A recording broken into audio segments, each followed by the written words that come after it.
चलिए दोस्तों शुरू करते हैं। आज थोड़ा मैं लेट हूँ। ऑप्टिक न्यूराइटिस की बात करते हैं आज। और ऑप्टिक न्यूराइटिस के साथ हम लोग मेनली बात करते हैं सिनेप्सिस की, जो बहुत इंपॉर्टेंट चैप्टर होता है एक न्यूरोलॉजी के लेवल पर।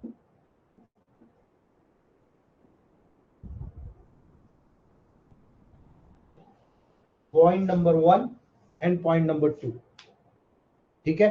Point number 1 and point number 2, the both are very important.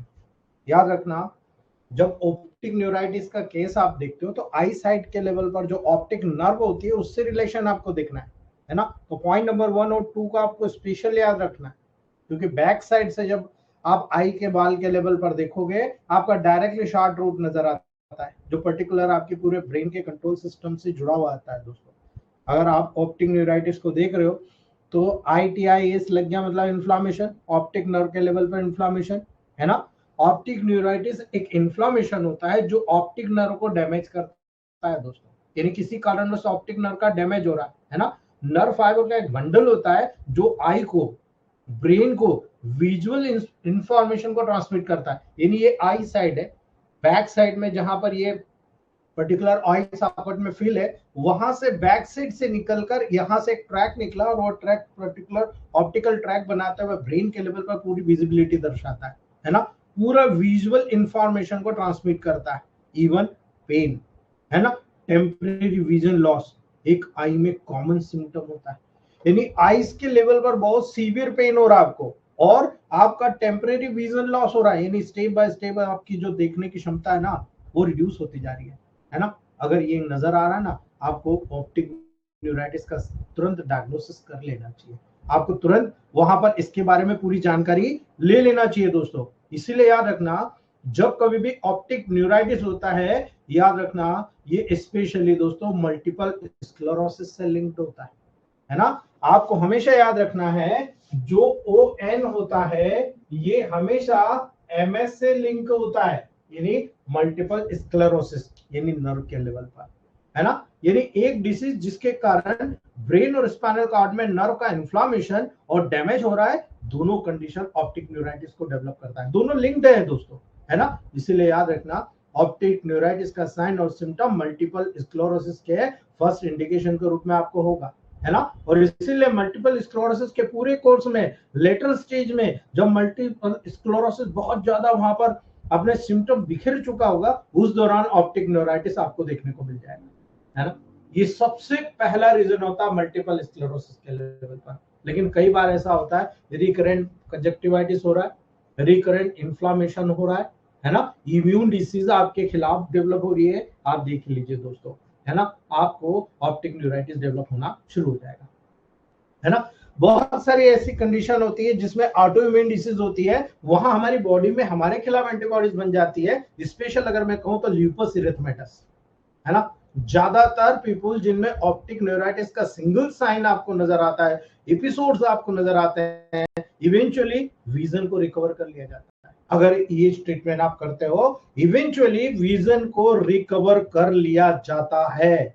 लेकिन दोस्तों, जब बार बार मॉडर्न साइंस का ट्रीटमेंट किया जाता है तो विजन वहां पर अगर एडवांस स्टेज में डिफॉल्ट हो गया, कोई डैमेज हो गया, क्योंकि केमिकल्स का यूज किया जाता है। सर्जिकल आजकल क्या है, नाहक सर्जरी की जा रही है। आप जानते हो, सब लोग, आप बहुत अच्छे तरीके से जानते हो, आज की वर्तमान परिस्थिति में बार बार सर्जरी में डाला जाता है पैसे हटने के लिए। ज्यादातर केसेस में सर्जरी की जरूरत ही नहीं है ना। विजन रिकवरी स्पीड अप करती है जब इलेक्ट्रोमोपैथ ट्रीटमेंट या होम्योपैथ ट्रीटमेंट या आयुर्वेदिक ट्रीटमेंट किया जाता है, बहुत ही रैपिडली हो जाता है। आप में से कई लोगों ने देखा है, कई लोगों ने, हमने वहां पर ऑब्जर्वेशन किया है ना। इसलिए याद रखना, जब ऑप्टिक न्यूराइटिस का कॉज देखते हो, वेल अंडरस्टैंड किसी को नहीं होता। मॉडर्न साइंस भी बड़ी मुश्किल से डायग्नोसिस कर पाते हैं, है ना, जब तक उनके पास पूरी इन्वेस्टिगेशन के बाहर नहीं लग जाए, सारी चीज वो कर नहीं ले जब तक फाइनल नहीं होता उनका, है ना। ज्यादातर केसेस में इडियोपैथिक हो जाता है दोस्तों।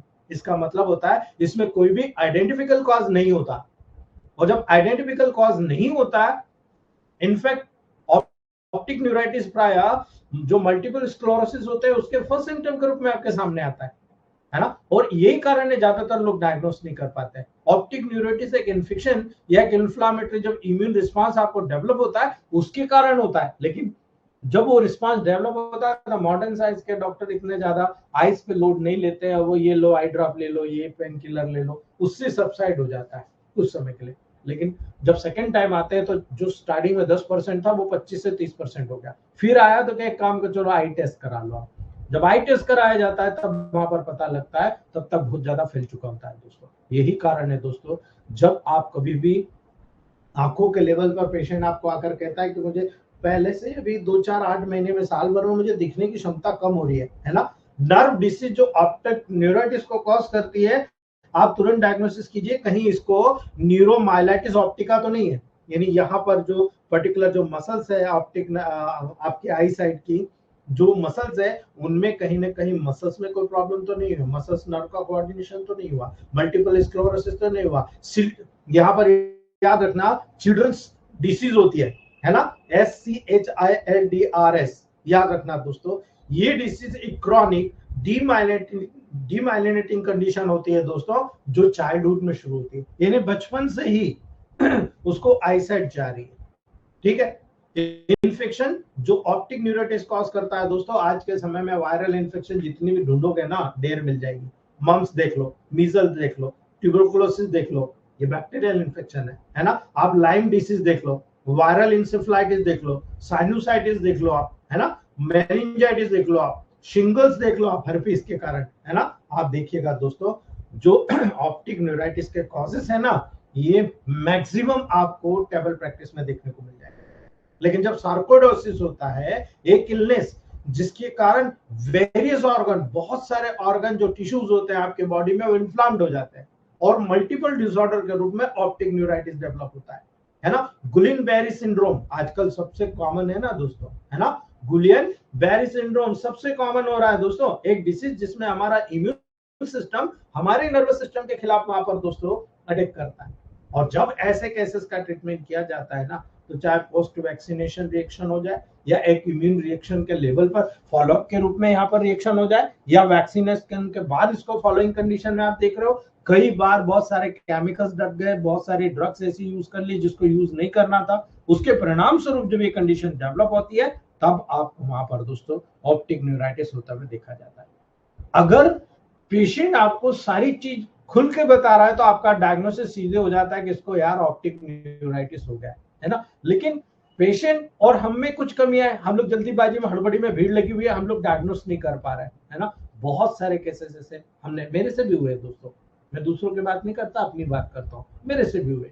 2 3 बार मिस हुआ, लेकिन तीसरी बार में पकड़ में आया तो मैंने सिर ठोक लिया और सीधा ऑप्टिक न्यूराइटिस का केस ठीक किया, 6 महीने में ठीक हो गए। उज्जैन के 3 केस चल रहे हैं मेरे पास अभी, एक को ठीक किया था, 3 केस उसने मुझे दिए, आज कंटिन्यू उनका ट्रीटमेंट चल रहा है। 3 3 सर्जरी चेन्नई में होने के बाद में भी उनका विजन लॉस हो गया था, और आज 25% दिखने लग गया within 3 month and some days में।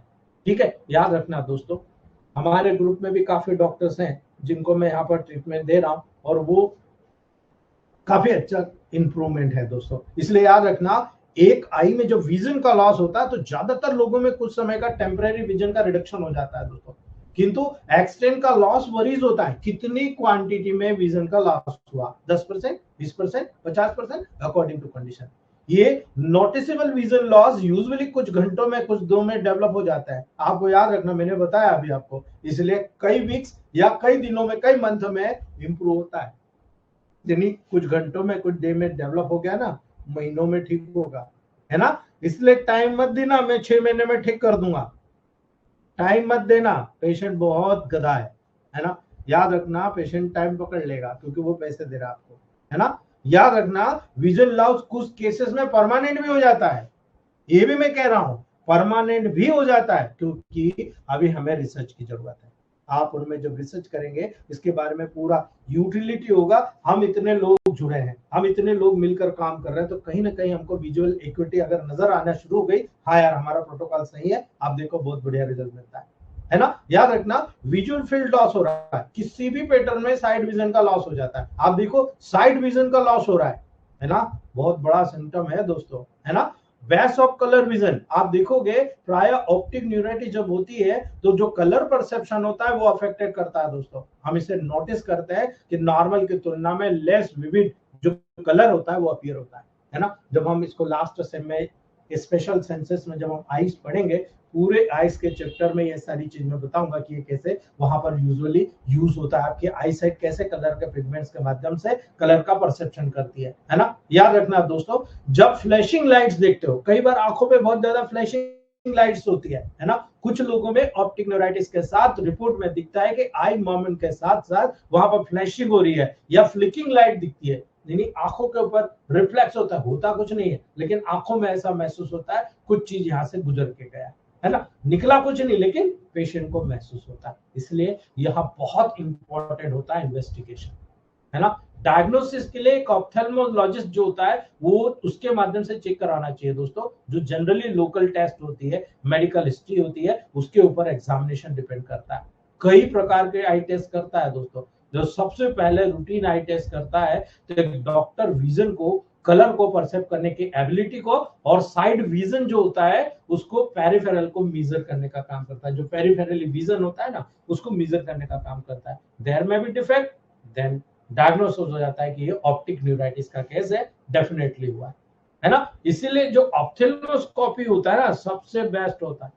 इस एग्जामिनेशन के माध्यम से डॉक्टर एक ब्राइट लाइट को आपकी आई के ऊपर शाइन करता है दोस्तों, और आई के बैक साइड का जो स्ट्रक्चर होता है उसको एग्जामिन करता है, और इस आई टेस्ट को करने पर ऑप्टिक डिस्क को एविलेट करता है, और यहाँ पर ऑप्टिक नर्व आई में रेटिना में इंटर करता है दोस्तों। ऑप्टिक डिस्क ऑप्टिक न्यूराइटिस के साथ में पीपल को 1/3 भाग में सोलो नजर आता है। यानी आप जब किसी भी प्रकार के ऑप्टिक ट्रैक की स्टडी करते हो तो जब वो लाइट रेज डालता है ना, मान लो ये आईज है ना, यहां से डाला तो यहाँ पर एक ऑप्टिक ट्रैक दिखाता है, यहाँ पर आपको मेकुला डेंसा दिखाता है, यहाँ पर आपने कई रिपोर्ट्स देखी होगी, यहाँ पर इस प्रकार से एक येलो कलर की आपको एक पूरी रिपोर्ट मिलती है जिसमें इस प्रकार का यहाँ पर एक गोल परिधि बताई जाती है, मेकुला डेंसा बताया जाता है फ्रंट से, और यहाँ पर इस प्रकार की धारियां कैपिलरीज की बताई जाती है पूरे आईज के लेवल पर, है ना। याद रखना दोस्तों, ये आपके ऑप्थेल्मोस्कोपी के माध्यम से देखा गया साइट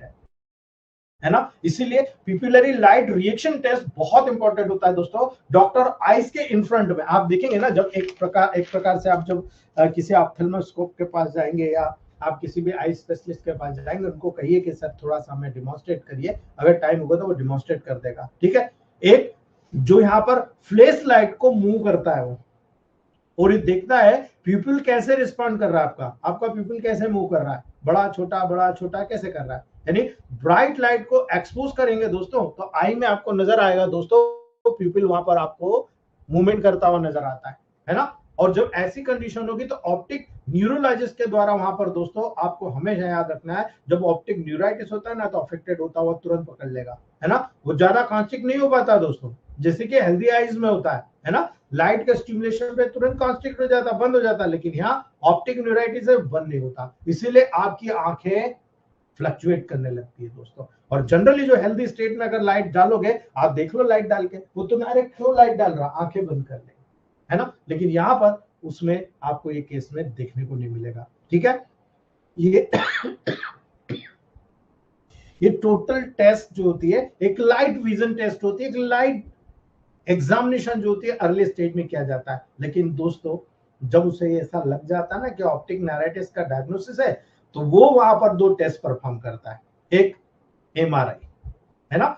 एमआरआई स्कैन में एक मैग्नेटिक फील्ड का उपयोग किया जाता है, जो रेडियो एक्टिव वेव जो होती है दोस्तों, वो वहां पर स्पेशली नर्व्स की पल्सेस का उपयोग करके बॉडी की पिक्चर को वहां पर देखा जाता है। यानी एक कॉन्ट्रास्ट सॉल्यूशन का इंजेक्शन देते हैं दोस्तों, ताकि ऑप्टिक नर्व और ब्रेन के अदर पार्ट के इमेजेस को मोर विजिबल बना दे, यानी इसको बहुत ज्यादा विजिबल बनाते हैं दोस्तों। ये एमआरआई बहुत ही इंपॉर्टेंट होती है दोस्तों, ब्रेन में किसी भी लीजन पर कहीं भी कोई डैमेज एरिया है ना, वो तो नहीं है जिसके कारण प्रेशर इफेक्ट होकर ये हो रहा है, वो डायग्नोसिस किया जा सकता है। ऐसे लीजन मल्टीपल स्क्लेरोसिस के डेवलपमेंट की हायर रिस्क को इंडिकेट करता है दोस्तों। और इसीलिए विजुअल लॉस के जो बहुत सारे डिफरेंट अदर कॉज होते हैं, उनको रूल आउट करने में भी बहुत मदद करता है। कोई और ब्रेन ट्यूमर का केस हो, कैंसर का केस हो, उसको रूल आउट कर लेता है। कोई भी मेनिंजाइटिस का केस हो, कोई वायरल इन्फेक्शन के कारण पूर्व में कोई प्रॉब्लम क्रिएट हो, उसके कारण कोई तकलीफ आई है, वो डिमॉन्स्ट्रेट कर लेता है। बहुत सारे कारण होते हैं दोस्तों, इसलिए जब ब्लड टेस्ट कराओगे ना, कोरिलेट कर लो आप, यानी ब्लड टेस्ट अवेलेबल है जो यहाँ पर स्पेशल जो न्यूरोमाइलेटिक ऑप्टिका के एंटीबॉडी को चेक करा लो आप, क्लियर कट नजर आ जाएगा आपको दोस्तों। ऐसे लोगों में जिनको सीवियर ऑप्टिक न्यूराइटिस होता है, उनमें बहुत इंपॉर्टेंट टेस्ट होता है दोस्तों डिटर्मिनेशन करने के लिए, जो यहाँ पर न्यूरोमाइलाइटिस ऑप्टिका को डेवलप होने को देखा जाता है, वहां पर डायग्नोसिस किया जाता है। और जब डायग्नोसिस कंफर्म होता है दोस्तों, तो यहाँ पर ओसीटी टेस्ट होता है, ऑप्टिक कन्हेंस टोमोग्राफी, है ना। रेटिनल नर्व फाइबर लेयर की थिकनेस को मेजर किया जाता है, जो कि प्रॉपरली ऑप्टिक न्यूराइटिस के दौरान दोस्तों याद रखना थिनर हो जाती है, पतली हो जाती है, और उसी को डायग्नोसिस यहाँ कर लिया जाता है ना। कई बार विजुअल इवोक रिस्पॉन्स टेस्ट किया जाता है ना।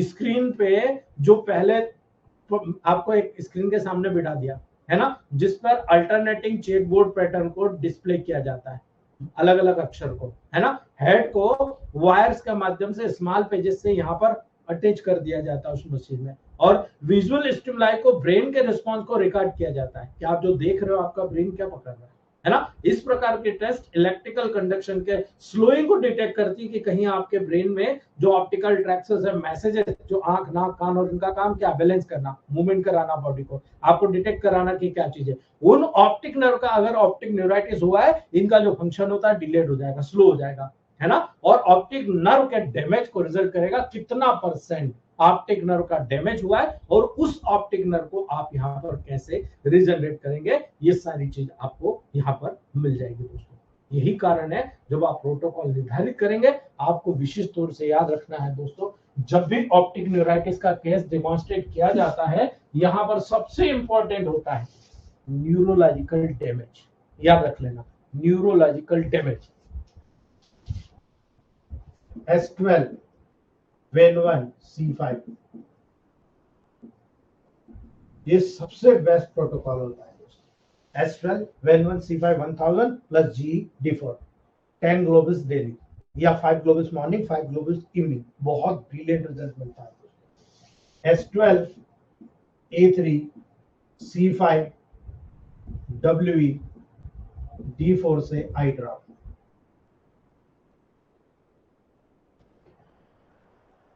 S12 A3 C1 APP WE D4 eye compress. Cold compress करना है, हॉट कंप्रेस नहीं कर देना। राइट साइड में आरी, लेफ्ट साइड में वाई अप्लाई कराना है।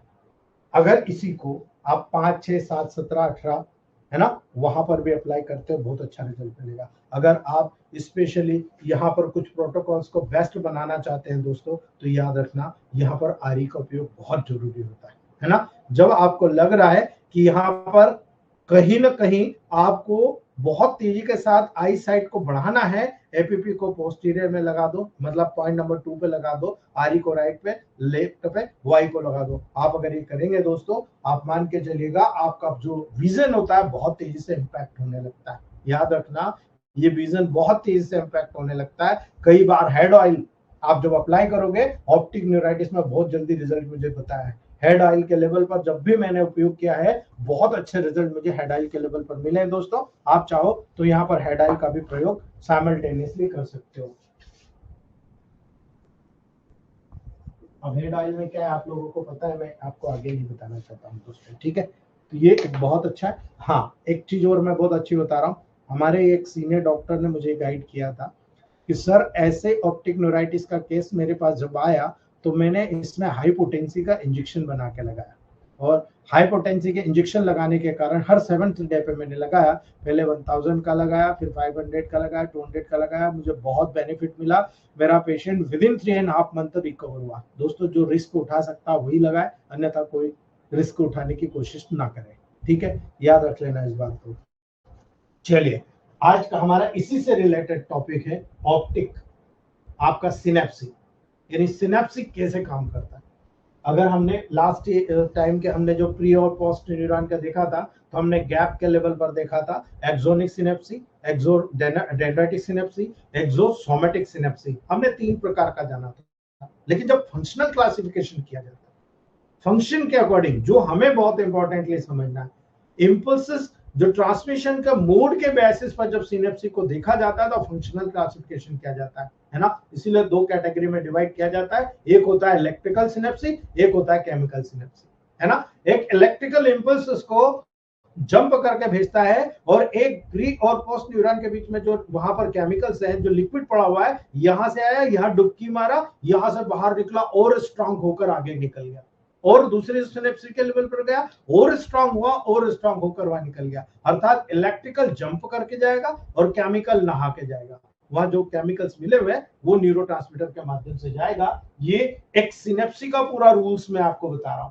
आप केवल माइंड में ये सेट रखिए, ये पहला सिनेप्सी है, ये बाद वाला सिनेप्सी है, इसके बीच में ये जो गैप है, ये यहाँ पर सिनेप्टिक न्यूरोट्रांसमीटर का सिक्रेशन होता है, जो एक नर्व से दूसरे नर्व में केमिकल रिलेशंस को मेंटेन करता है। याद रखिएगा, सबसे बेस्ट चीज होता है एक नर्व का एक्सॉन टर्मिनल, ये एक्सॉन वाला पार्ट है, ये है प्री सिनेप्टिक मेम्ब्रेन, ये है आपकी पोस्ट सिनेप्टिक मेम्ब्रेन, ये पोस्ट है, ये प्री सिनेप्टिक मेम्ब्रेन है। इसके अंदर बहुत सारे ये सिनेप्टिक वेसाइकल्स होते हैं, इन्हीं सिनेप्टिक वेसाइकल्स में न्यूरोट्रांसमीटर्स पाए जाते हैं, जो पूरी सिनेप्टिक जो प्रोसेस होती है उसको वहां पर गाइड करते हैं, कंट्रोल करते हैं। इसके अंदर पर्टिकुलर माइटोकॉन्ड्रिया पाया जाता है, जो पावर हाउस होता है, जो पावर जनरेट करता है, और यही पावर दोस्तों याद रखिएगा पूरी प्रोसेस को मैनेज करने का काम करता है। यदि आप सेल्स के लेवल पर न्यूट्रिशन पहुंचा रहे हो, यानी आप पावर को जनरेट कर रहे हो, यानी यहाँ पर जो सिनेप्टिक क्लेफ्ट है, ये सिनेप्टिक क्लेफ्ट में पर्टिकुलर रिसेप्टर प्रोटीन होते हैं। ये पर्टिकुलर यहाँ पर आपको जो नजर आ रहा है पोस्ट सिनेप्टिक मेम्ब्रेन के ऊपर, ये रिसेप्टर प्रोटीन जुड़े हुए हैं। जब यहां से कोई मटेरियल यहाँ पर पास आएगा तो ये रिसेप्टर प्रोटीन उसको पकड़ लेगा, रिसेप्टर प्रोटीन कॉम्प्लेक्स बनाएगा, अपने अंदर ले लेगा, और अपने अंदर लेने के बाद में उसकी प्रक्रिया को आगे की तरफ इम्पल्सेस को ट्रांसमिट कर देगा, जो पोस्ट सिनेप्टिक न्यूरॉन के लेवल पर आपको देखने को मिलता है। आपको अगर ये प्रोसेस आ गई कि मैं क्या करना चाहता हूं, है ना, तो generally synaptic word chemical synapses के रूप में ही रिफर किया गया। ये जो सिनेप्सी है ये केमिकल रूप में ही यहाँ पर इसको रिफर किया जाता है, लेकिन आपको मैं दोनों बताऊंगा कि इलेक्ट्रिकल सिनेप्सी क्या होता है और इलेक्ट्रिकल सिनेप्सिस के लेवल के साथ में केमिकल सिनेप्सी क्या होता है। दोनों को समझ जाइए दोस्तों, यू गॉट अ मिरेकल। क्योंकि मैंने आपको कहा है कि कोई भी प्रक्रिया जब न्यूरोलॉजिकल लेवल पर होगी तो उसमें सिनेप्सी का बहुत बड़ा रोल होता है। आप आपकी बॉडी में कौन सी नर्वस सिस्टम पे काम करना चाहते हो, आप किसी भी इलेक्ट्रोमैग्नेटिक रेमेडी को उठाकर नेगेटिव कर दीजिए, वो प्योरली सिनेप्सी के लेवल पर काम करना शुरू कर जाएंगे। जिस ऑर्गन की रेमेडी है, जैसे S1 है, S1 को नेगेटिव कर दिया तो कहां काम करेगी, जहां पर S1 जिस ऑर्गन से जुड़ी हुई थी, जिस जिस ऑर्गन को काम करती है, नेगेटिव कर दो वहां पे। आज इसका सबसे बड़ा उदाहरण हमारे मॉर्निंग क्लास में एक डॉक्टर ने दिया। उन्होंने कहा सर आपकी ये बात मैंने मुझसे नहीं पूछा दोस्तों, इसी को कहता हूं दिमाग, अपना दिमाग का उपयोग किए। उसको बार बार पूरी बॉडी में इरप्शंस होते थे।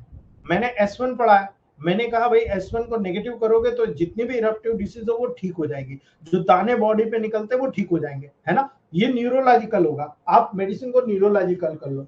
अब उन्होंने क्या करा, दिमाग लगाया, S1 के ग्लोबल्स बनाई, 2 ग्लोबल्स 1 लीटर पानी में डालकर 7 दिन तक 7 लीटर पानी पिया होगा।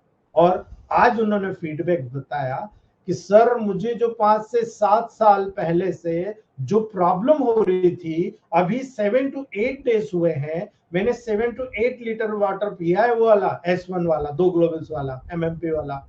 मुझे हैरानी हो रही है कि जो मेरे पाँव में हमेशा भरे रहते थे, within 7 days there is no any pimple, no any eruptions, है ना। ये न्यूरोलॉजिकल होता है दोस्तों, याद रखना। जो बॉडी के केमिकल्स होते हैं उन्हीं केमिकल्स के व्याप पर होता है, लेकिन हमें समझना पड़ेगा कि हम उसको कैसे कर रहे हैं। भाई स्लास कहते हो, चलो ठीक है, स्लास की ग्लोबल्स दे दो 10 ग्लोबल्स। अब आप कह रहे हो नहीं 1 लीटर में 2 ग्लोबल स्लास के डाल दो, आप लेते रहो, 15-20 दिन 25 दिन लोगे तो देखो माइग्रेन ठीक होने लगता है। ये प्रूफ है कि नर्वस सिस्टम में जैसे जैसे आप नेगेटिव पर लेकर जाओगे, आपके जितने भी प्रोटोकॉल, जैसे मैंने कहा C5G, मैंने यहाँ बताया आपको S12N1 C5G, है ना, ये 1000 में बताया मैंने। क्यों बताया आपको समझ में आएगा, इसीलिए मैंने उदाहरण बताया।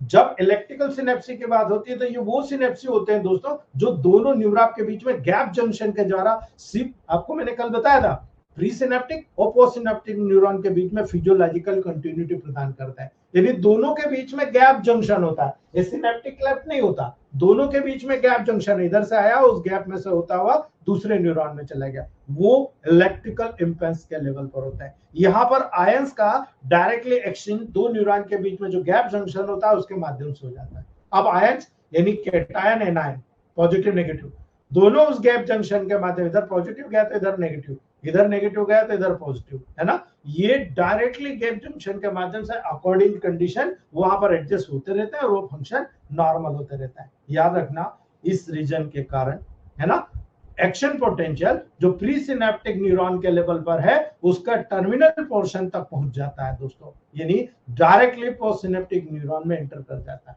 किसी भी मीडिएटर की जरूरत नहीं है, डायरेक्टली एक जगह से दूसरी जगह पहुंच जाता है। इसीलिए दोस्तों इलेक्ट्रिकल, आपको याद रखना है कि भाई ये क्यों बता रहा हूं, इसका इंपॉर्टेंट क्या है। इलेक्ट्रिकल सिनेप्सिस का जो इंपॉर्टेंट होता है दोस्तों, जो फीचर होता है वो होता है सिनेप्टिक डिले, जो बहुत लेस होता है, इसका जो डिले होता है बहुत लेस होता है। क्यों? क्योंकि डायरेक्ट फ्लो ऑफ करंट हो रहा है, यानी कांटेक्ट डायरेक्ट फ्लो में हो रहा है, इसलिए इसमें समय नहीं लगता, इधर से आया इधर चला गया, बहुत ही डिले कंडीशन में होता है दोस्तों। इसलिए याद रखना, मोर एवर जब ज्यादातर आप केसेस को यहाँ पर देखोगे ना, आपको समझ में आता है जितने भी इंपल्सेस होते हैं इलेक्ट्रिकल सिनेप्सिस के थ्रू दोस्तों, एक अदर डायरेक्शन में, है ना, आइदर डायरेक्शन में ट्रांसमिटेड होते रहते हैं, यानी वन वे डायरेक्शन में ट्रांसमिटेड होता है, ऐसा नहीं है इधर भी गया वहां से इधर भी आया, इधर से गया इधर भी आया। इसलिए याद रखना इस प्रकार के इंपल्सेस ट्रांसमिशन कुछ टिश्यू में उत्पन्न होता है।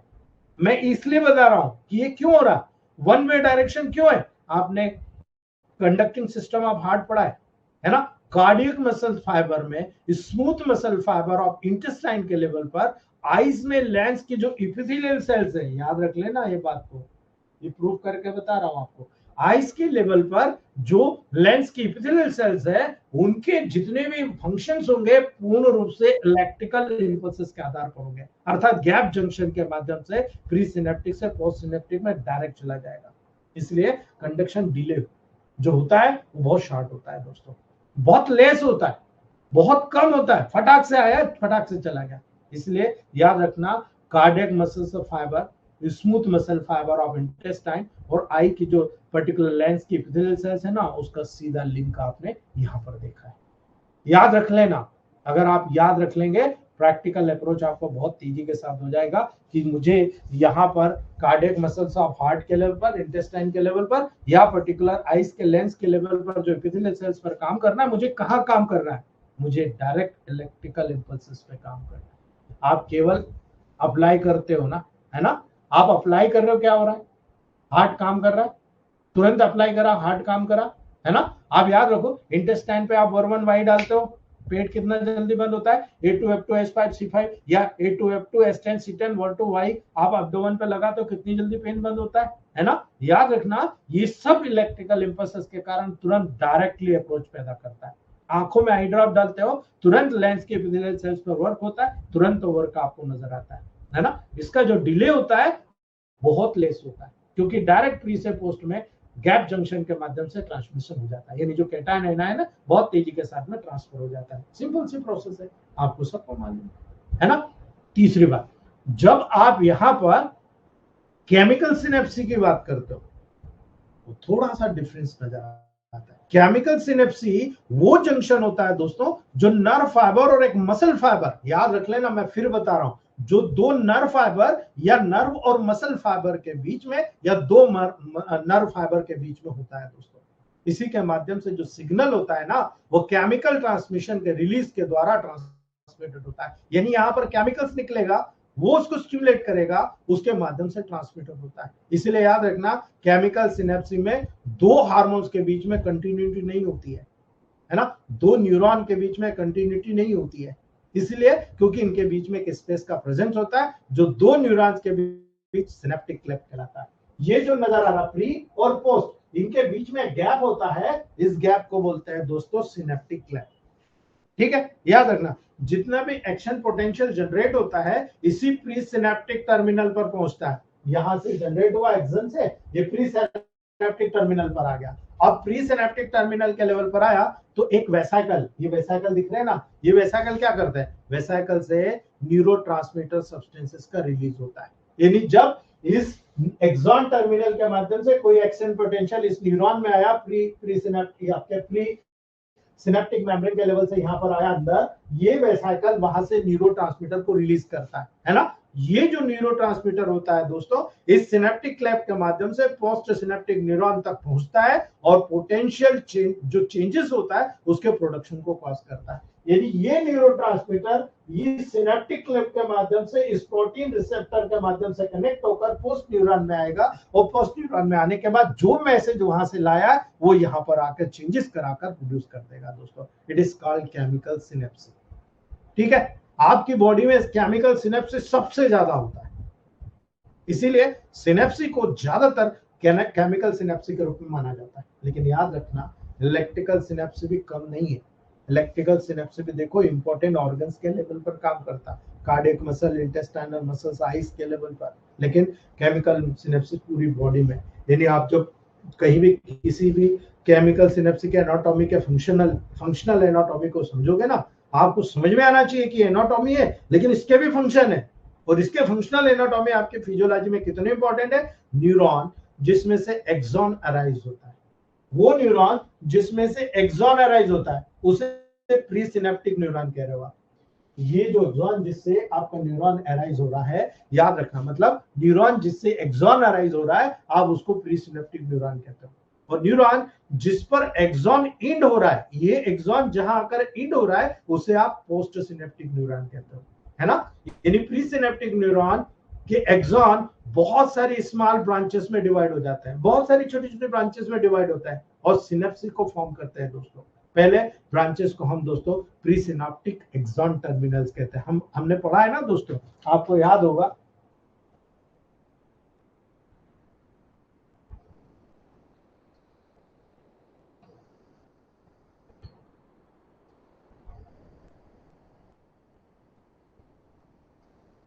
हमने ये पढ़ा था, है ना।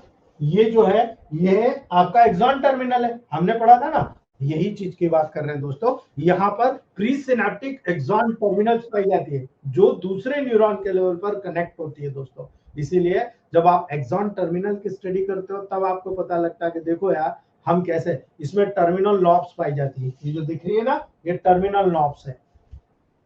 ये टर्मिनल्स स्लाइटली इनलार्ज होते हैं, थोड़े से बड़े होते हैं, है ना। इसीलिए इसको नॉब्स को हम दोस्तों टर्मिनल नॉब्स कहते हैं। ये पॉइंट है जैसा, जैसे आल्पिन होती है जो सुई होती है उसके पॉइंट जैसा नहीं होता, थोड़ा हार्ड होता है, बड़ा होता है, इसलिए आप इसको टर्मिनल लॉब्स कहते हो। याद रखना, टर्मिनल लॉब्स को हम दोस्तों सिनेप्टिक के एक्साइटेटरी फंक्शन के रूप में कंसीडर कर रहे हो।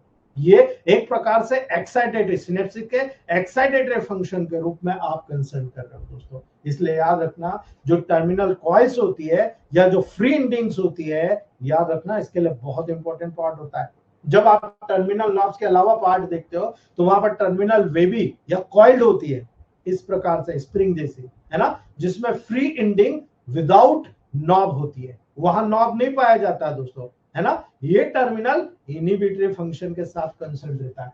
ये जो फंक्शन आप देख रहे हो, ये प्री सिनेप्टिक, ये पोस्ट सिनेप्टिक, और यहाँ पर direct pre synaptic inhibitory neuron होता है। यानी जब भी दो न्यूरॉन होता है, इस दो न्यूरॉन के फंक्शन को रोकने के लिए प्री सिनेप्टिक इनहिबिटरी न्यूरॉन होता है जो डायरेक्ट ब्रेन से कनेक्टेड होता है। वो किसी भी फंक्शन को ब्रेक कर सकता है। ये गैट मैकेनिज्म जो आगे बताऊंगा, जो पेन होता है, आपका जो मेन दरवाजा होता है ना, उसको आप किसी को बगैर सुने खोल दोगे क्या रात में? नहीं ना, आप पहले सुनोगे कौन है भाई, परिचित होगा तो आप पहले झांक के देखोगे परिचित है क्या, है ना, उसके बाद ही खोलोगे। ये वैसे ही काम करता है। इसलिए याद रखना दोस्तों, यहाँ पर जो कॉइल्स या जो फ्री इंडिंग्स होती है, ये टर्मिनल इनहिबिटरी फंक्शन के साथ कंसर्न होता है। इसीलिए यहाँ पर कोई भी न्यूरॉन का जब जंक्शन होता है वहां पर इनहिबिटरी न्यूरॉन भी होता है, यानी इनको रोकने का काम भी होता है। एक इसको स्टिमुलेट करेगा तो केमिकल न्यूरोट्रांसमीटर, इसको इनहिबिट करेगा तो यहाँ पर प्री सिनेप्टिक इनहिबिटरी न्यूरॉन होता है जो इनके सिनेप्टिक जंक्शंस के लेवल पर होता है, जो प्री सिनेप्टिक के लेवल पर ही उस फंक्शन को रोक देता है ना। इसलिए याद रखना दोस्तों, जब आप किसी भी एक्सॉन को देखोगे, है ना, तो याद रखना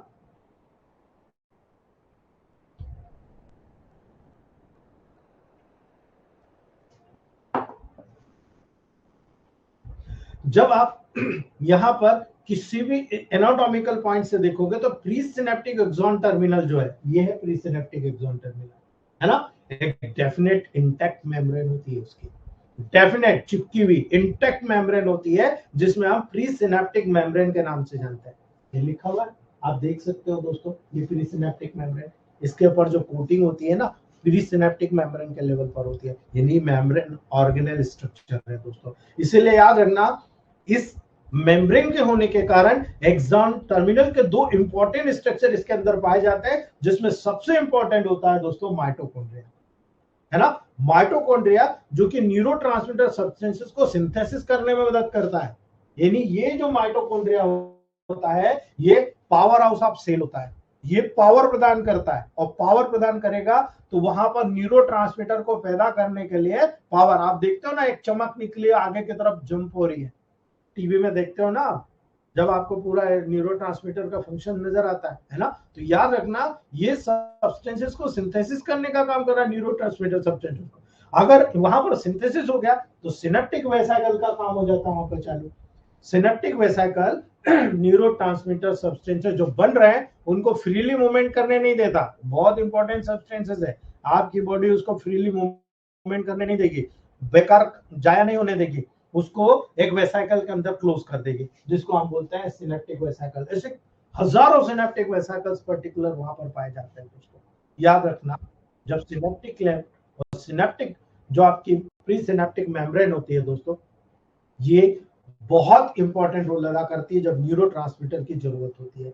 जो पोस्ट सिनेप्टिक न्यूरॉन के मेम्ब्रेन को आप जब यहाँ पर देख रहे हो कि ये पोस्ट सिनेप्टिक मेम्ब्रेन है, तो इस मेम्ब्रेन के लेवल पर आप देखो कितने इंपॉर्टेंट रिसेप्टर प्रोटीन्स पाए जाते हैं, है ना। याद रखना, जब आप डिवाइडिंग फंक्शन करते हो कि भाई प्री है पोस्ट है, तो इनके फंक्शन क्या, तो इनके फंक्शन इसलिए इंपॉर्टेंट होते हैं, जो प्री में मैन्युफैक्चरिंग हो रहा है, पोस्ट में रिसीविंग हो रहा है। यानी प्री न्यूरॉन जो होगा, प्री सिनेप्टिक मेम्ब्रेन वाला न्यूरॉन, ये किसी भी लेवल पर न्यूरोट्रांसमीटर को प्रोड्यूस करेगा, और वहां से प्रोड्यूस करने के बाद पोस्ट सिनेप्टिक मेम्ब्रेन के लेवल पर जो रिसेप्टर प्रोटीन है वो उसको रिसेप्ट करेगा। इसलिए याद रखना दोस्तों, प्री सिनेप्टिक मेम्ब्रेन और पोस्ट सिनेप्टिक मेम्ब्रेन के बीच में एक स्मॉल स्पेस को हम दोस्तों सिनेप्टिक क्लेफ्ट कहते हैं। ये सिनेप्टिक क्लेफ्ट है ना। इस क्लेफ्ट को बेसल लेमिना में याद रखना दोस्तों, कोलिस्ट्रोनेस पाया जाता है, एक एंजाइम होता है कोलिस्ट्रोनेस, याद रखना, अपनी मेमोरी में डाल लेना, ये जो कोलिस्ट्रोनेस एंजाइम होता है ना, जो यहाँ पाया जाता है ना, ये एसिटाइल कोलिन को डिस्ट्रॉय करता है। माइंड इट, ये चीज बहुत माइंड करने वाली चीज है आपको, कि यहाँ पर सिनेप्टिक क्लेफ्ट में कोलिस्ट्रोनेस पाया जाता है, और ये कोलिस्ट्रोनेस का मेन काम होता है एसिटाइल कोलिन को डिस्ट्रॉय कर देना। क्यों एसिटाइल कोलिन को ही क्यों डिस्ट्रॉय कर रहा है भाई, आपको मालूम है कि एसिटाइल कोलिन का कितना इंपॉर्टेंट रोल होता है यहाँ पर। लेकिन याद रखना दोस्तों, जब एसिटाइल कोलिन को डिस्ट्रॉय करेगा ना, तभी आपकी बॉडी में नॉर्मल फंक्शन होता रहेगा। कैसे, अगर आप सिनेप्सी के फंक्शन को समझते हैं, आप सब समझ जाएंगे। सिनेप्सी का मेन फंक्शन क्या नजर आया अभी तक आपको दोस्तों, एक इंपल्स को ट्रांसमिट करना, यानी कोई भी इंपल्सेस आई तो वो किस रूप में आएगी, एक्शन पोटेंशियल के रूप में आएगी, और जब वो एक्शन पोटेंशियल जनरेट हो तो एक न्यूरॉन से दूसरे न्यूरॉन में जो उसकी पर्टिकुलर नोड ऑफ रेनवियर्स है उनके ऊपर जंप करके वहां पर ट्रांसमिट करती है ना। लेकिन याद रखना, कुछ इन इंपल्सेस को इनहिबिट भी करती है दोस्तों, इसीलिए इंपल्सेस पोस्ट सिनेप्टिक न्यूरॉन को ट्रांसमिट नहीं करता है इस प्रकार से, है ना। ये फंक्शन कुछ न्यूरॉन के लेवल पर अवेलेबल है जो बहुत इंपॉर्टेंट है, जो स्टिमुलेट करने वाले हैं उनको कभी नहीं रोका जाता, लेकिन जो इनहिबिट करने वाले हैं उनको जरूर वहां पर स्टिमुलेट किया जाता है। क्यों, क्योंकि बॉडी हर प्रकार के फंक्शंस को मोटिवेट करती रहती है। इसकी जरूरत है परफॉर्म करा दो, इसकी जरूरत नहीं है परफॉर्म नहीं कराओ, है ना। ये फंक्शन लगातार होता रहता है दोस्तों, इसीलिए फंक्शन के बेसिस के आधार पर सिनेप्सिस को दो प्रकार में डिवाइड किया गया है। बस आपके लिए यहां से शुरू होता है इलेक्ट्रोमोपेथारी एंड वाई, है ना। याद रख लेना, अगर आपने ये चीज समझ ली तो मैं आपको बताता हूं, आपके ग्रुप में से कई इतने शानदार डॉक्टर हैं जिनकी प्रैक्टिस 100 गुना बढ़ जाएगी दोस्तों। ठीक है, वो कैसे, एक्साइटेटरी सिनेप्सी एंड इनहिबिटरी सिनेप्सी, है ना। एक्साइटेटरी सिनेप्सी जो कि इंपल्सेस को ट्रांसमिट करती है, वो एक्साइटेटरी फंक्शंस करती है। आप डिसाइड करो आ रही है भाई, आप कहां पर स्टिमुलेट करा रहे हो, क्या करा रहे हो। आप आपके नर्व के लेवल पर जो सिनेप्सिस है, जो इंपल्सेस को ट्रांसमिट करती है, आप उसको एक्साइटेट कर रहे हो, एक्साइटेटरी फंक्शन पैदा कर रहे हो, आप आरी का अप्लाई कर रहे हो। दूसरी होती है इनिबिटरी सिनेप्सिस, जो कि इंपल्सेस के ट्रांसमिशन को इनिबिट कर रही है, यानी आप वहां पर कार्य बहुत ज्यादा हो रहा है, आपको रोकना है, आप वाई अप्लाई करते हो, यानी आप इनिबिटरी सिनेप्सिस के लेवल पर फंक्शंस कर रहे हो। लेकिन करोगे कैसे? जब आपको पता लगेगा कि आप कर क्या रहे हो वहां पे, है ना। बोलना एक बहुत आसान चीज है, लेकिन जब समझना है बहुत ईजी है। आज मैं बहुत अच्छा उदाहरण आपको देना चाह रहा हूँ दोस्तों, बहुत शानदार चीज है, आप समझिएगा। मेरे पास एक पेशेंट आया, आज वैसे 2 पेशेंट आए, हिमीचूरिया का आया। 1 घंटे में जो मैंने प्रोटोकॉल आपको शायद याद हो, मैंने स्टार्टिंग पीरियड में बताया था कि बी की 20 ड्रॉप डाल दो, आधा घंटा गुनगुने पानी में, 10-15 मिनट बाद उसको 1-1.5 गिलास ठंडा पानी पिला दो। फिर उसको हमारे गुरु से सीखा है हमने, वो एक्सरसाइज बहुत ब्रिलियंट काम करता है दोस्तों, है ना। वहां पर मैंने उसको पिलाया, हिमीचूरिया 1.5 घंटे में नॉर्मल हो गया। दूसरा पेशेंट जो मैं जिसके बारे में बता रहा हूँ, बहुत ही सीवियर कंडीशन में हाइड्रोनेफ्रोसिस लेकर आया था, सीवियर कंडीशन में, S2 C2 C17 when 1 RE D2 में दिया दोस्तों मैंने, वो भी RS में हर घंटे में दिया, 3 से 4 घंटे में। और स्पेशल मैंने दोस्तों आरी का अप्लाई किया उसको, आरी का अप्लाई किडनी के बैक रीजन में S6 C5 आरी, और पोथे वाले रीजन में केवल आरी, सैक्रल और लंबर रीजन के मिडिल पार्ट में आरी का। आप बिलीव नहीं करोगे दोस्तों, 1 से 1.5 घंटे बाद 2 स्टोन निकाल कर दिया उसने मुझे यूरिन में, है ना। 7.2 mm के आसपास एक था और एक 4.8 mm के आसपास था। 2 स्टोन जो उसको पेनिस में एक अड़ा हुआ था और एक पीवी जंक्शन जो यूरिनरी ब्लैडर में आता वहां अड़ा हुआ था, दोनों एक साथ निकल गया। 6 डोज दिए मेरे घर पर 1-1 घंटे के अंतर पर। सुबह 9-9:30 बजे क्लास के बाद आया था, तब से लगाकर शाम को 5:30 बजे गया, तब तक उसको 6 डोज दिए मैंने 1-1 घंटे के अंतर। और इतना ब्रिलियंट रिस्पांस मिला है कि मैं आपको बयान नहीं कर सकता, इतना शानदार। मैंने कभी नहीं सोचा था कि मैं बी की जगह आरी दूंगा, लेकिन आरी दिया और मुझे बहुत ही ब्रिलियंट एक्साइटेटरी फंक्शन हुआ। सबसे पहला पेन उसका 2 डोज देने के बाद बंद हो गया। जो पेन हो रहा था उसको इमीडिएट, क्योंकि ब्लॉकिंग थी, यूरिन ब्लॉक हो रहा था, यूरिन बैकवर्ड फ्लो कर रहा था, हाइड्रोनेफ्रोसिस हो रहा था, बहुत सीवियर पेन था, सबसाइड हो गया दोस्तों। इसलिए कह रहा हूं, अपने दिल और दिमाग को साथ में रखना, डरने की जरूरत नहीं है। मुझे डर लग रहा था, लेकिन डरने की जरूरत नहीं है। अगर कुछ हो गया तो, कोलैप्स हो गया तो डरने की जरूरत नहीं है। हम वहां पर पॉजिटिव अप्रोच रखते हैं, पॉजिटिव रिजल्ट हमारे साथ गॉड है, याद रखना दोस्तों। यहां पर वही चीज बता रहा हूं, एक्साइटेटरी फंक्शन अगर आप देख रहे हो, ईपीएसपी के नाम से आप जानते हो उसको, है ना, एक्साइटेटरी पोस्ट सिनेप्टिक पोटेंशियल। इसको आप जगह जगह याद करोगे, इसलिए इसका नाम आप लोग याद रख लेना दोस्तों, ईपीएसपी। मैं इतना ज्यादा लंबा नाम नहीं लूंगा, आपको ये याद रखना है, ईपीएसपी का मतलब होता है एक्साइटेटरी पोस्ट सिनेप्टिक पोटेंशियल, है ना, एक्साइटेटरी पोस्ट सिनेप्टिक पोटेंशियल, याद रख लेना दोस्तों, ईपीएसपी, है ना, याद रखना। एक्साइटेटरी पोस्ट सिनेप्टिक पोटेंशियल दोस्तों नॉन प्रोपागेटेड इलेक्ट्रिकल पोटेंशियल होता है दोस्तों, है ना। अगर आप ये देख रहे हो दोस्तों, नॉन प्रोपागेटेड होता है, तो ये क्या कर रहा है, ये सिनेप्टिक ट्रांसमिशन के प्रोसेस के दौरान ही डेवलप होता है। जब आप ये सिनेप्टिक ट्रांसमिशन प्रोसेस कर रहे हो ना, इसी दौरान ये डेवलप हो रहा है। और जब एक्शन पोटेंशियल यहाँ पर प्रेजेंट रह रहा है दोस्तों, तो याद रखना, जो प्री सिनेप्टिक एक्सॉन टर्मिनल तक पहुंचता है, ये जो प्री सिनेप्टिक एक्सॉन टर्मिनल तक यहाँ पर एक्शन पोटेंशियल पहुंच गया, ठीक है। अब यहां पर क्या होगा, आपको ये समझना है कि आप मिनरल्स का कितना इंपॉर्टेंट रोल मैं आपको बता रहा हूं। जो केटायन एनायन होते हैं ना, उनका रोल बता रहा हूं आपको दोस्तों। जब हमने सेल पढ़ी थी तब मैंने बताया था sodium channel, potassium channel, calcium channel, है ना। यहां पर दोस्तों ये जो वोल्टेज गेटेड कैल्शियम चैनल होता है, याद रखना, यहां पर वोल्टेज गेटेड कैल्शियम चैनल होता है, प्री सिनेप्टिक न्यूरॉन पर ओपन हो जाता है। ये जो प्री सिनेप्टिक न्यूरॉन है, यहां पर मेम्ब्रेन पर ओपन हो गया दोस्तों।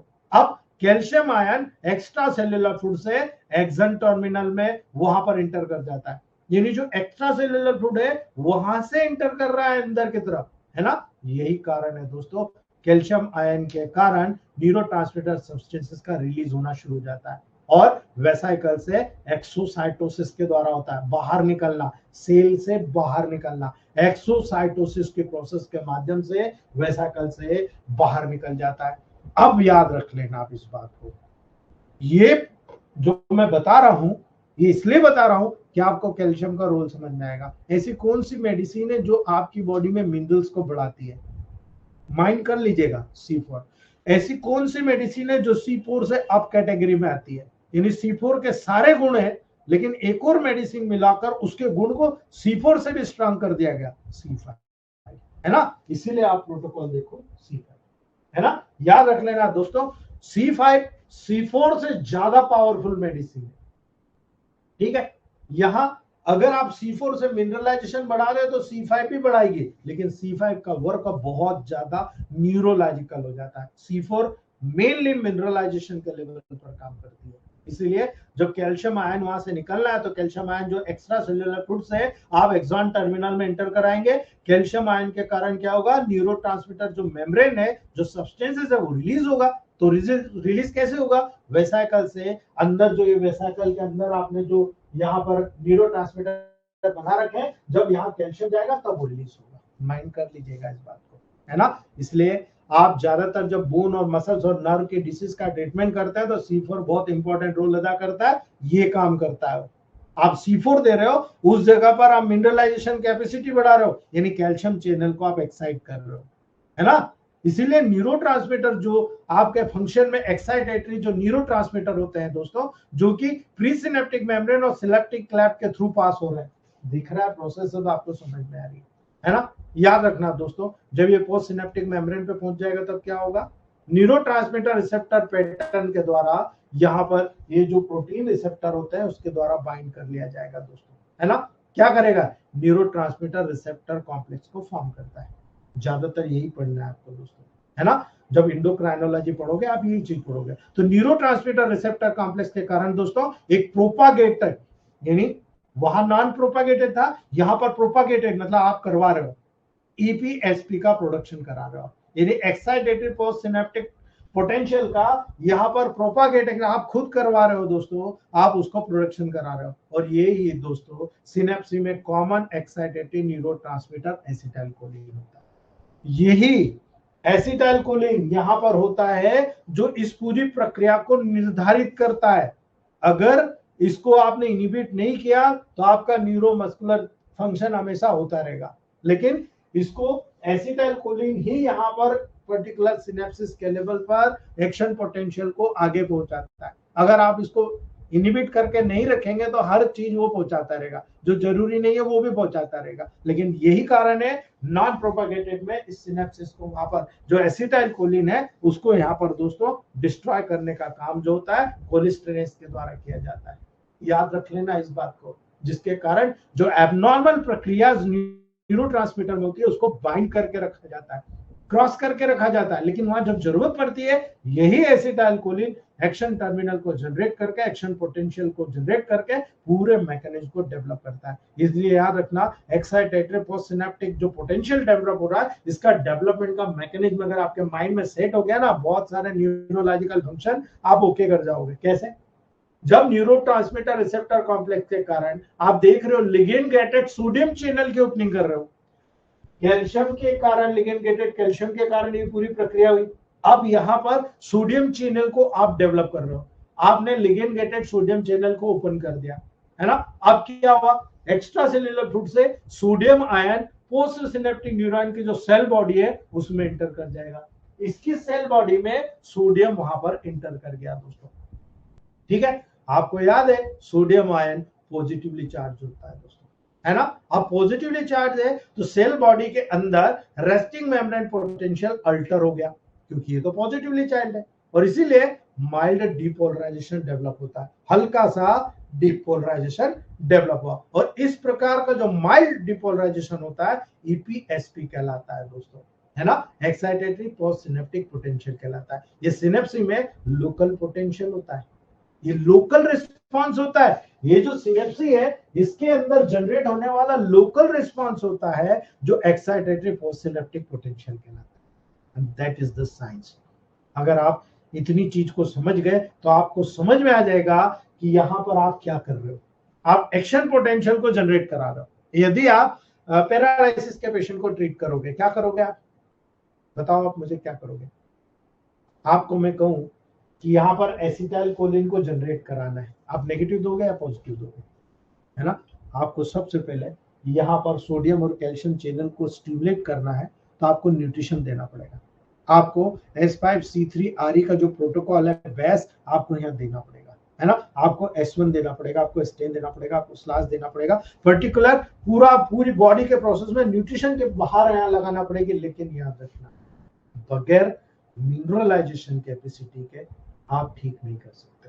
आप स्पाइनल कॉर्ड पे मिनरलाइजेशन दे दीजिए, यही बेस्ट अप्रोच है इलेक्ट्रोमेपैथ की, कि आप एक तरह से यहाँ पर S5C5RE दे रहे हैं, S5C3RE दे रहे हैं, स्पाइनल कॉर्ड पर आप वहां पर S5C4 A1 L1 F1 W apply करा रहे हो, RE के साथ अप्लाई करा रहे हो, स्पेशल पेन क्योराइल में S5C5 के साथ अप्लाई करा रहे हो। अर्थात जो मेडिसिन एक इंटरनल दे रहे हो, आप एक्सटर्नल दूसरी दे रहे हो, एक जैसी मेडिसिन अप्लाई नहीं कर रहे हो, है ना?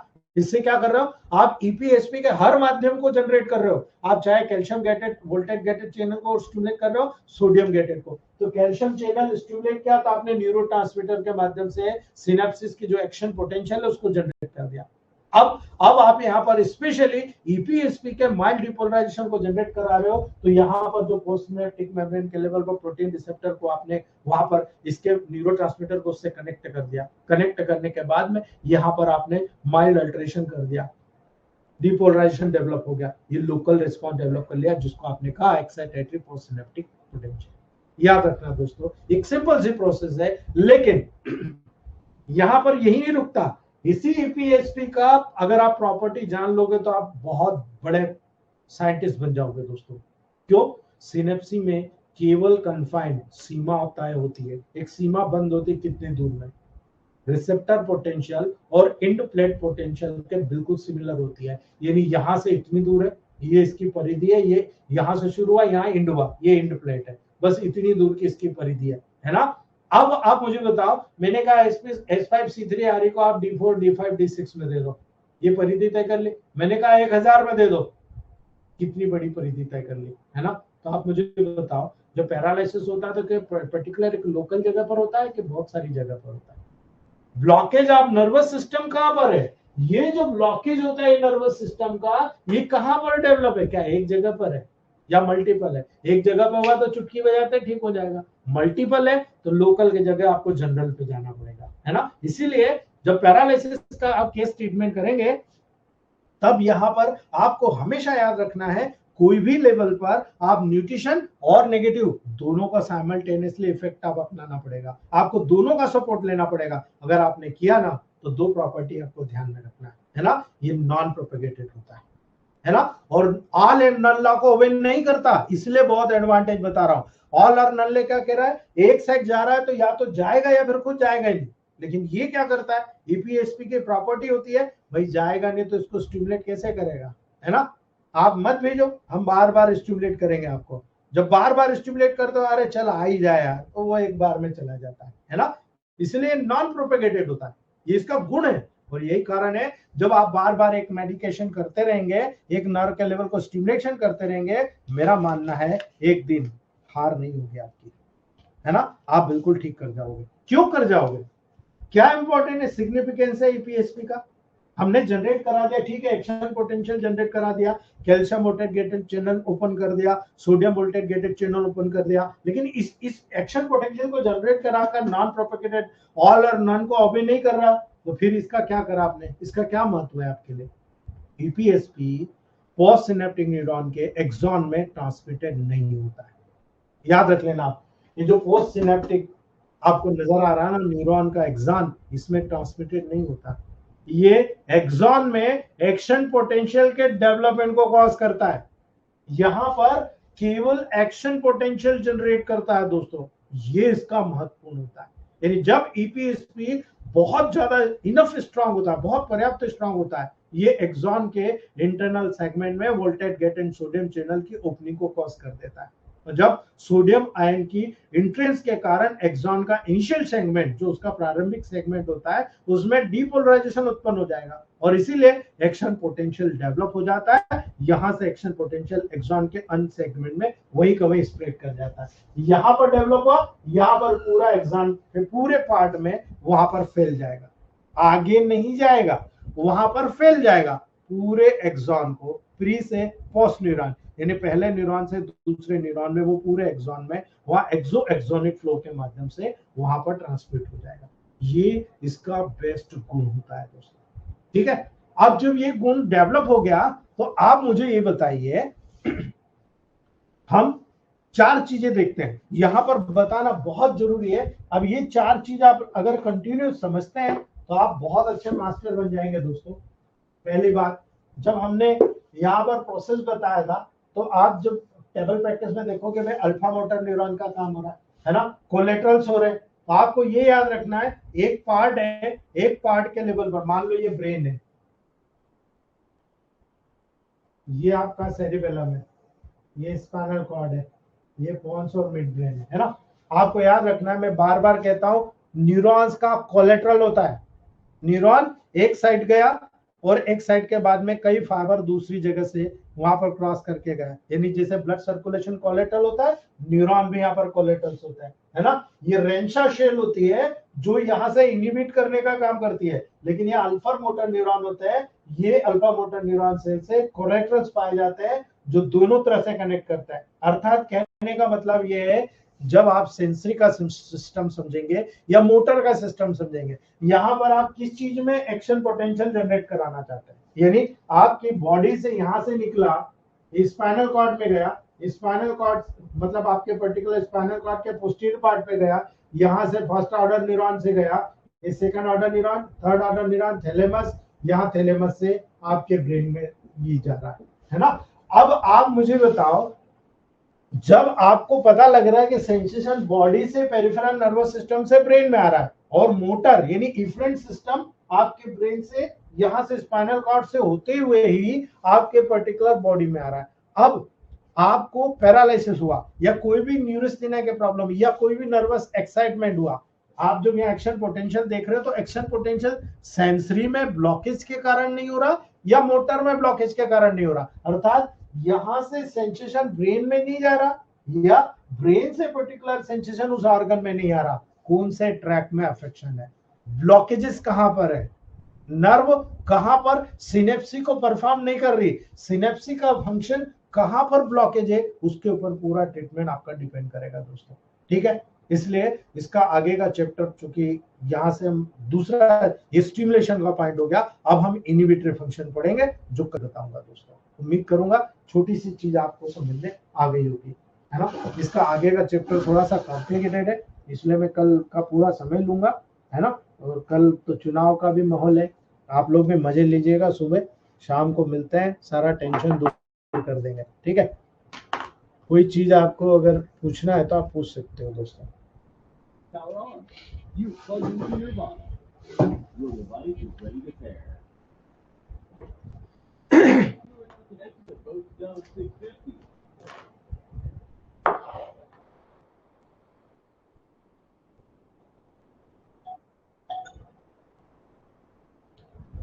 जसविंदर सर, मेरे पास थोड़ा सा प्रॉब्लम ये हो गया कि जसविंदर नाम के मेरे पास 11 डॉक्टर है, आप मुझे पर्सनली, जसविंदर सिंह उपल सर, आप पर्सनली मुझे हेलो लिखकर भेजिएगा तो वो आपके प्रोटोकॉल्स में डाल पाऊं। मैं 4 दिन से आपके नंबर ढूंढ रहा था पर क्लास ऑफ थी तो मुझे नंबर नहीं मिला आपका, ठीक है जी सर। जी सर जी नमस्कार सर। सर एक सिलेरियोसिस के बारे में पूछना था सर, जो सिलेरियोसिस है, ये एक पेशेंट आया था सर, जी क्या डिजीज है? स्क्लेरोसिस कल बताऊंगा सर, कल जी का सर। पूरा लैब मत होना, मल्टीपल स्क्लेरोसिस बताऊंगा आपको, जी ठीक सर, है थैंक यू। जी जी sir. Easy electromagnetic treatment. Sir नमस्कार। नमस्ते सर। सर सर सर बहुत ही बढ़िया क्लास है सर। एक छोटा सा डाउट इस जगह पे है सर मुझे।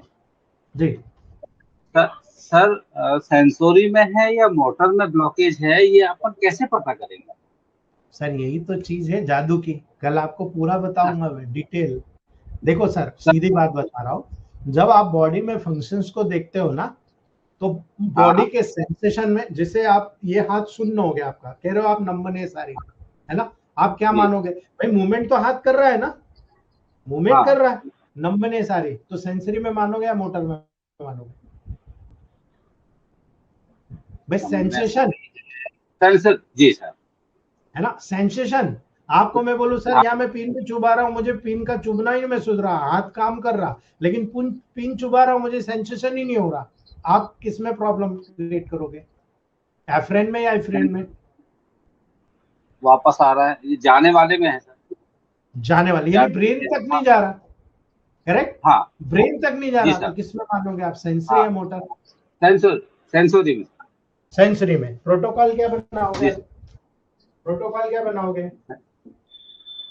सेंसोरी का प्रोटोकॉल सर। ये रहा, सेंसरी में क्या बनाओगे आप? S3 C5, एस है थ्री ना? सी फाइव सर। हाँ, जी और सर। मोटर हुआ तो, मोटर हुआ तो S5 C5। C3, बस ये हो गया आपका पूरा सेट, है ना।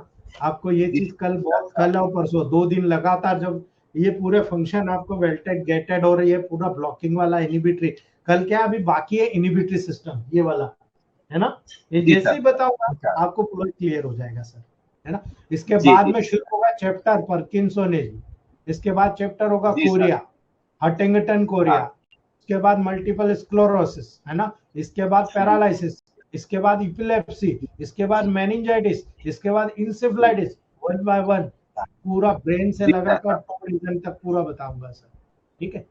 सर अगर इफ्रेन और रेफरेंस समझ में आ गया तो ये जी तो स्टेप बाय स्टेप समझ में आते ही चले जाएंगे।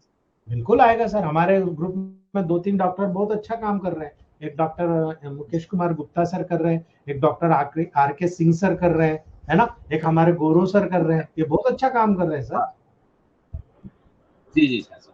है ना, ठीक है। Thank you sir. जी जी। ओके। 1468, 1468 नाम नहीं पता इनका, 1468। सर मैं डॉक्टर पुतुल बोल रही है। हाँ पुतुल नमस्कार। मैडम, बहुत दिन बाद नजर आएगी आप। हाँ सर, बहुत ही जी दिल के गहराई से आपको प्रणाम करते हैं। जी जी पुतुल मैम जी, कैसे हैं? बिल्कुल बढ़िया हूँ पुतुल मैम, आप सुनाइए। हाँ मैं भी ठीक हूँ। जी। आप ही के पढ़ाने की वजह से इतना कॉन्फिडेंट हुआ है, और जी प्रैक्टिस भी बहुत ही अच्छी है आपके वजह से सर। अरे इसके मैडम लिए ऐसा, थैंक। आपने मेहनत करी है ना, तो इसलिए मैं बोलता हूँ अपने पर गर्व करो, ठीक है। नहीं सर, आपके आपके बातों में और पढ़ाने के अंदाज में बहुत बड़ा वाइब है, मतलब जी बहुत ही कॉन्फिडेंस मिलता है। जी थैंक यू मैम। आपसे जी केस डिस्कस करना था। एक पेशेंट है जिसको ग्लैंड टीबी का शिकायत हो गई है। ठीक है। तो वो पेशेंट का कहना है कि वो एलोपैथ दावा दावा करा रहा है। तो हम्म, मतलब वो पटना दिखाया हुआ है, तो कई जगह टेस्ट हुआ है, तो सारे जगह यही निकला है। तो वो बोल रहा है कि मैं मेडिसिन ले रहा हूँ, और मैं हम्म, चाहता हूँ कि आप अपना मेडिसिन से कुछ सपोर्ट कर दे ताकि रिजल्ट थोड़ा फास्ट ठीक मिल है, जाए। आप उसकी रिपोर्ट मुझे डाल दीजिए, मैं आपको ठीक है। पूरा चीज बता दूंगा, ठीक है। ठीक है। है ना, बहुत इजी ट्रीटमेंट होता है इसमें। देखो ट्यूबरकुलोसिस का जब भी होता है ना, हाँ P2N1 कभी नहीं बोलना आप, हाँ P2N1 मोर नेगेटिव सबसे बेस्ट मेडिसिन है, ठीक हाँ है। हाँ हाँ। जी, आप मुझे रिपोर्ट बताइएगा, मैं पूरे सिम्टम बताइएगा, मैं आपको ट्रीटमेंट बता दूंगा, है ना। Okay. Okay sir, thank you. आज ही डाल दीजिएगा मुझे, तो मैं, क्योंकि कल मैं थोड़ा सा बिजी हूँ, परिवार में एक छोटा सा 13वें का कार्यक्रम है, तो मुझे दिन भर वहां रहना है, क्लास के बाद तुरंत चला जाऊंगा, तो अभी आप मुझे डाल दीजिएगा, मैं नाइट में फ्री रहूंगा तो मैं आपको तुरंत बता दूंगा, ठीक है। सर अभी उनका रिपोर्ट मैं ली नहीं हूँ, उनसे लेके फिर मैं आपको बता दूंगी। ठीक है, आप लेके डाल दो, देखो सही गाइड कर पाऊंगा ना पुतुल मैम, तो मुझे भी खुशी होगी, हाँ है ना। हाँ बिल्कुल सर। जी अभी जी। हमारे ख्याल से एक्यूट ही है, ज्यादा दिन हुआ नहीं है। नहीं ज्यादा दिन नहीं हुआ तो बहुत अच्छा, हमें इतना जाने की जरूरत नहीं, 30 पोटेंसी पे काम कर लेंगे हम, है हाँ ना। हाँ जी हाँ। बिल्कुल बिल्कुल। ठीक है सर, थैंक यू। जी जी जी। Ravi Sahu sir, Ravi Sahu sir,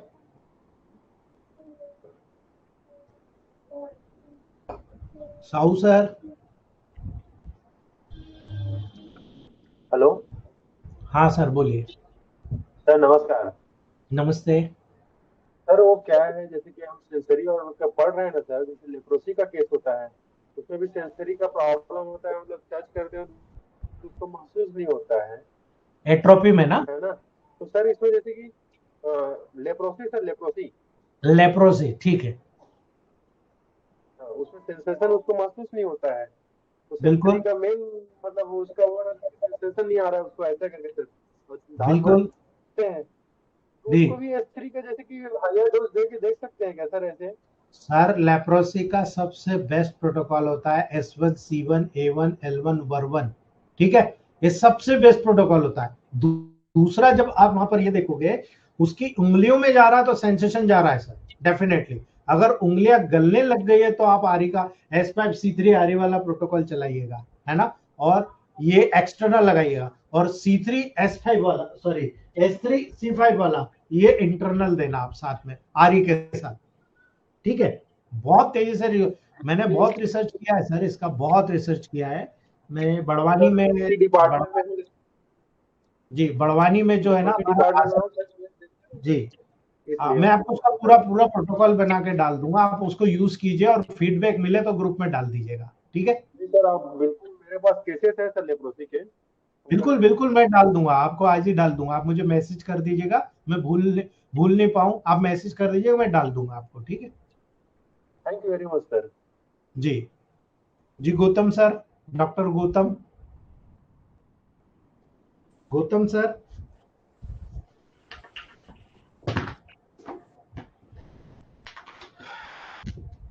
sir नमस्ते। नमस्ते सर। सर बहुत बढ़िया क्लास रहा आपका आज का। Thank you sir.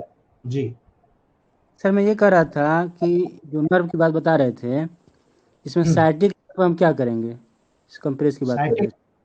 Sciatic nerve बहुत बढ़िया है सर। आर्य आप राइट साइड में लगाओ, वाई लेफ्ट साइड में लगाओ, आप हिप रीजन में 14 नंबर पॉइंट पे देखो कितना बढ़िया जी रिजल्ट मिलता है ना। इस- हमारे जी मुकेश बाबू गुप्ता सर तो 2-2 3-3 घंटे में रिजल्ट ले रहे हैं सर।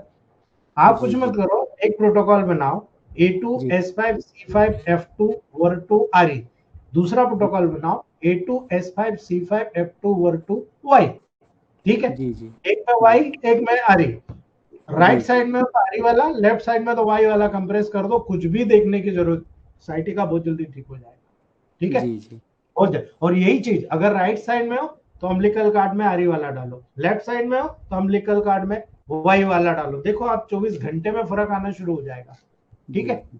जी मैं अभी दो चीज पे काम कर रहा हूँ सर, एक नेजल ड्रॉप पे काम कर रहा हूँ प्योर डिस्टिल वाटर बेस पर। मैंने 7 जी तरह के नेजल ड्रॉप बनाए। ऐसे ही मैं अम्बिलिकल कॉर्ड पे काम कर रहा हूँ। अम्बिलिकल कॉर्ड पे मैंने एक यूनिवर्सल बनाया और बाकी का जो मैं काम कर रहा हूँ D4 D5 D6 में 3 प्रोटोकॉल पे। अगर जी किसी भी ऑर्गन की तरफ भेजना है बहुत जल्दी, मैं आपको बता रहा हूँ 7-8 प्रोटोकॉल को तो ऐसा रिजल्ट मिला है। इधर मैंने डाला अम्बिलिकल कार्ड में और पेशेंट को रिलीफ हो गया, है ना। अम्बिलिकल कार्ड में, नोज में डाला तो 2-3 को थोड़ा सा प्रॉब्लम क्रिएट हुआ, ब्रेन में उसको बहुत ज्यादा कंजेशन हो गया। तो मैं इसीलिए भी थोड़ा सा मतलब आप लोगों को बता नहीं पा रहा हूँ। जब तक पूरा एक आप लोगों को इमरजेंसी के बारे में जैसे हम लोग चाहते हैं ना कि हर चीज का हमको तोड़ मालूम होना चाहिए, फिर मैं आपको जी बताऊं वो ज्यादा बेटर जी होगा। मैं भी 3 प्रोटोकॉल का तो लगभग लगभग 90% पहुंच गया फाइनल में। नेजल जी ड्रॉप का 90% पहुंच गया मैं फाइनल में। और हमारी मीता बजाज मैम को एक मैंने बताया है, और मीता बजाज मैम उसका फीडबैक दे देंगे, तो वो पर्टिकुलरली यूज कर रहे हैं। उसका जैसे रिजल्ट आता है आपके सामने आ जाएगा, है ना। जी जी जी। जी सर जी ठीक है इसमें दोस्त। आप लेवल बता रहे थे, जी तो मोतियाबिंद में हम क्या करेंगे इसमें। मोतियाबिंद में बहुत इजी, मैं तो कई बार बता चुका हूँ सर। आज आज के चैप्टर के अनुसार।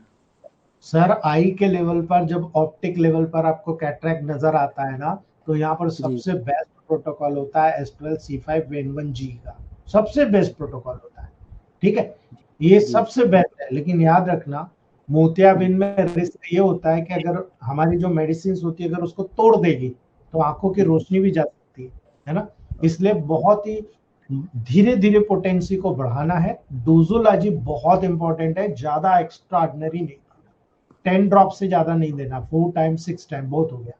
आई ड्रॉप लगाओ, जी आई कंप्रेस कराओ, आई सबसे बेस्ट होता है आई वॉश, आंखों में पानी को, मतलब पानी में आप कंजेशन के लेवल पर H2L, A3, C5, B या G को आप डाल दो और उसमें आई वॉश कराओ, वो सबसे बेस्ट होता है। ठीक है, जी मैं बता चुका हूँ सर, कैटरेक्ट ठीक के लेवल पर मैं पढ़ा चुका, बता चुका हूँ मैं। ठीक है, आप उसमें देखिए, मैंने क्लियर कट बताया उसमें। ठीक है सर, एक फीडबैक है जी। सर। हम तो अभी नए नए, मतलब जैसे अभी कोर्स नहीं किए हैं, सिर्फ आपके क्लास से जुड़े हैं। जी अच्छा, तीसरा सेम भी हम अटेंड किए हैं सर आपका। लेकिन सर जी हमने एक केस हैंडल किया था कैंसर का। जी।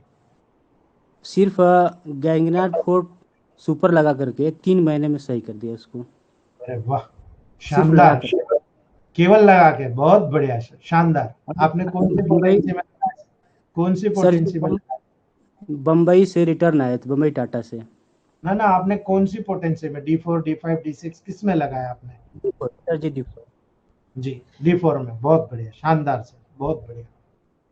सर बहुत दिन से सोच रहे थे सर से बताने के लिए आपको। जी, बहुत बहुत धन्यवाद सर, हमको सीखने को मिला है, सारे लोगों को सीखने को मिलेगा, बहुत बढ़िया। और एक फुट में कैंसर था, पैर जी में। जी। उसको भी सर सिर्फ गैंगनार फुट लगा करके हमने सही किया। वाह, शानदार। पहले D4 लगाया, उसके बाद से फर्स्ट डायल्यूशन लगाया उसमें। हाँ, बहुत बढ़िया सर, शानदार, बहुत बढ़िया। चलिए दोस्तों, आज यहीं रखते हैं हम लोग, कल मिलते हैं। नमस्ते सर जी।